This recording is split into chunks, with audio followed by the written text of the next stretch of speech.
Need for restraint goes back centuries.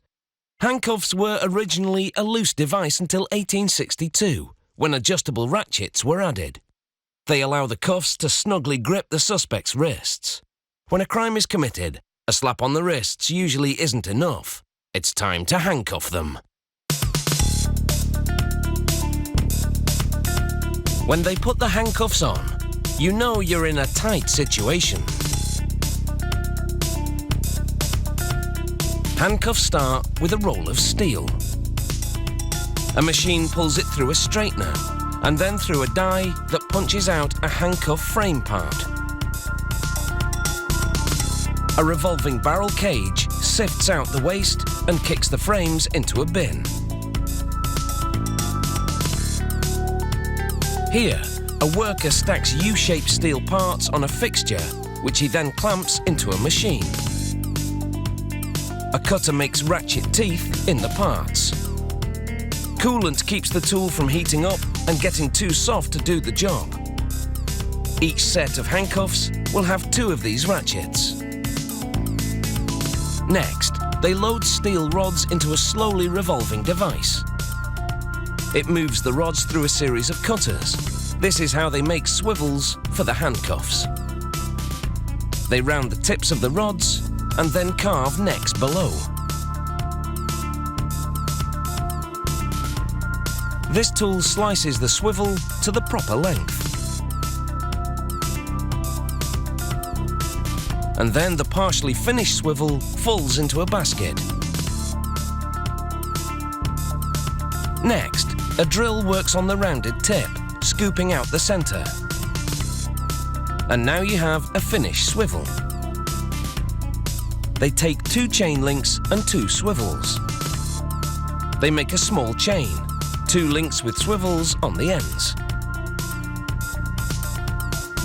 They lock the links and the swivels together.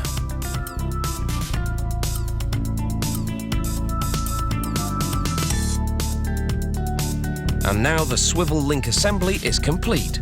The swivels will provide some rotational freedom between the cuffs. If they don't weld the links together, the prisoner could have total freedom.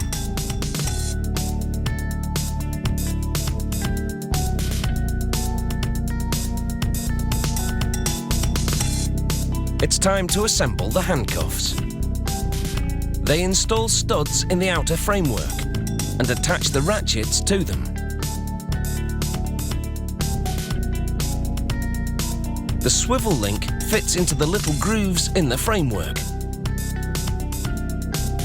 They hammer the inner frame on and then fit the top and bottom assemblies together. A tap with the hammer holds them loosely together.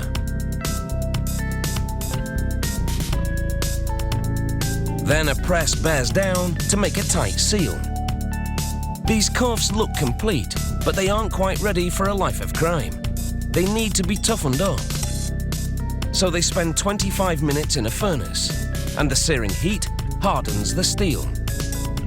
This is the pawl, a spring-loaded bar that will engage the teeth of the ratchet. They lock the pawl and spring in place. A press pushes pins into the assembly to hold everything in position. Then they stamp serial numbers onto each set of handcuffs so that the police can keep track of them. Now the handcuffs shake in a vibrating bin full of stones. This polishes the rough edges. It's time for the ultimate test. They activate a 500-pound pull. That's 228 kilograms in metric. And the handcuffs remain strong. They also tap each set to make sure the ratchets drop freely.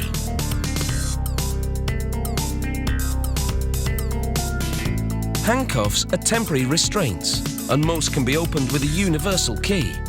They pack 2 with each set, along with the instructions. There's no doubt they'll have a captive market, because there's always someone who needs to be locked up. But then again, there are also those who deserve their freedom.